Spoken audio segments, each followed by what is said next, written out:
स्वागत करुच्ची आपण मानकु आज गुरुत्वपूर्ण खबर को दर्शक बंधु वर्तमान राज्य वर्षा वित्पात दूरे जाइछि बात्या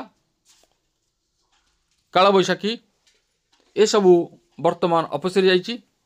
वर्तमान राज्य रे प्रचंड शीतलहरी प्रभावित होवार सूचना मिलुछि। वर्तमान आम देखुचे किभଳି भाବରେ पाग रही कोहला पवन उत्तरा पवन मध्य बहिबा आरंभ कर दी एवं विभिन्न स्थान रे पारद तलमुहा होइछि फल शीतलहरी जारी रही। राज्यर विभिन्न स्थान को प्रचंड शीत पाई मध्य वार्निंग जारी करा जाइछि एवं घन कुहुड़ी मध्य दृश्यमान होइछि जहाँकि लोकमानकर जीवा आसवा ठारू आरंभ करी विभिन्न कार्यकलाप बाधा सृष्टि करुच्ची। जानवाहन चलाचल में विशेष भाव में बाधा सृष्टि करुच्ची एवं राज्य रे बा देश रे विभिन्न ट्रेन रो गतिविधि को मध्य बातिल करा जायछि। घन कुहुड़ी नहीं विभिन्न स्थान को पाणीपाग विभाग मध्य चेतावनी देइछि। बात्या डेटुआ केते भयंकर थिला ताहा आमे देखिछे। श्रीलंका एवं तमिलनाडु रे किभଳି भाବରେ तांडव रचिछि बात्या डेटुआ। तार प्रभाव रे किछि दिन पई शीत उभान हो जाइतिला किंतु पुणी फेरिछि शीत पारद पुणी तलमुहा।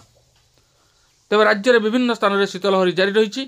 आगकु मध्य आउरी भीषण शीत हेबार संभावना रहिछि। आगकु आउरी 2 रु 4 डिग्री पर्यंत तापमात्रा खसिबार संभावना रहिछि।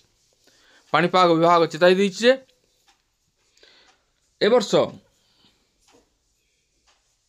राज्य में वज्रघात 92 जनकर जीवन जाइछि। सर्वाधिक बरगड़ जिले में 10 जनकर मृत्युवरण कर रेकर्ड रही। द्वितीय रही कोरापुट जिला एठारे वज्रघात 8 जन प्राणहानि घटिता बेले आज गृह सूचना दे राजस्व और विपर्यय परिचालन मंत्री सुरेश पुजारी गृह में सूचना दी। यापर अनुगुल 7 एवं पुरी बलांगीर बालेश्वर गंजाम झारसुगुड़ा और नुआपड़ा वज्रघात 5 जनकर प्राणहानि घटी। सेहीपरि मालकानगिरी और रायगड़ा 4 जनकर प्राणहानि घटी तथ्य देइछन्ति राजस्व मंत्री। बात्या बन्या कालबैशाखी और वज्रघात आदि प्राकृतिक विपर्यय सुरक्षा पाई सरकार विभिन्न विज्ञान सम्मत व्यवस्था मध्य ग्रहण करछन्ति। तेबे आमे देखुचे ए वर्षर मालकानगिरी और रायगढ़ 4 जन लेखाएं व्यक्तिंकर वज्रघात मध्य मृत्यु होइछि। बन्या 4 जन और कालबैशाखी 4 जन प्राण हराइछन्ति। आज राजस्व और विपर्यय परिचालन मंत्री सुरेश पुजारी विधानसभा लिखित उत्तर में यही सूचना प्रदान करछन्ति। राज्य में बात्या बन्या कालबैशाखी और वज्रपात आदि प्राकृतिक विपर्यय सुरक्षा पाइबा सरकार विभिन्न विज्ञान सम्मत व्यवस्था मध्य ग्रहण करछन्ति। ओएस डमार वैषयिक सहयोगी संस्था RIMES द्वारा मोबाइल आप सतर्क द्वारा होइथिबा मोबाइल आप सतर्क माध्यम रे वज्रघात संपर्क लोक मानकु आगुआ सूचना प्रदान करा जाउछि।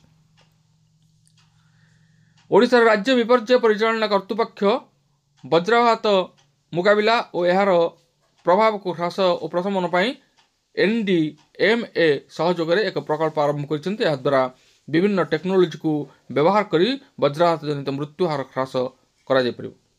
सेहीपरि उपकूलवर्ती अंचल लोक मानकु बात्या बन्या और सुनामी आदि संपर्क में प्राक सूचना पाई केंद्र सरकार जातीय बात्या आपद प्रशमन प्रकल्प अधीन रे बालेश्वर भद्रक केन्द्रापड़ा जगतसिंहपुर पुरी और गंजाम रे प्राक सूचना वितरण व्यवस्था करा जायछि।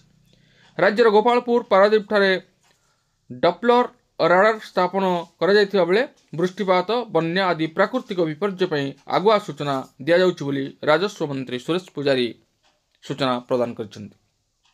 तेबे ए थिला आजिर पाणीपाग संपर्कित एक विशेष गुरुत्वपूर्ण सूचना।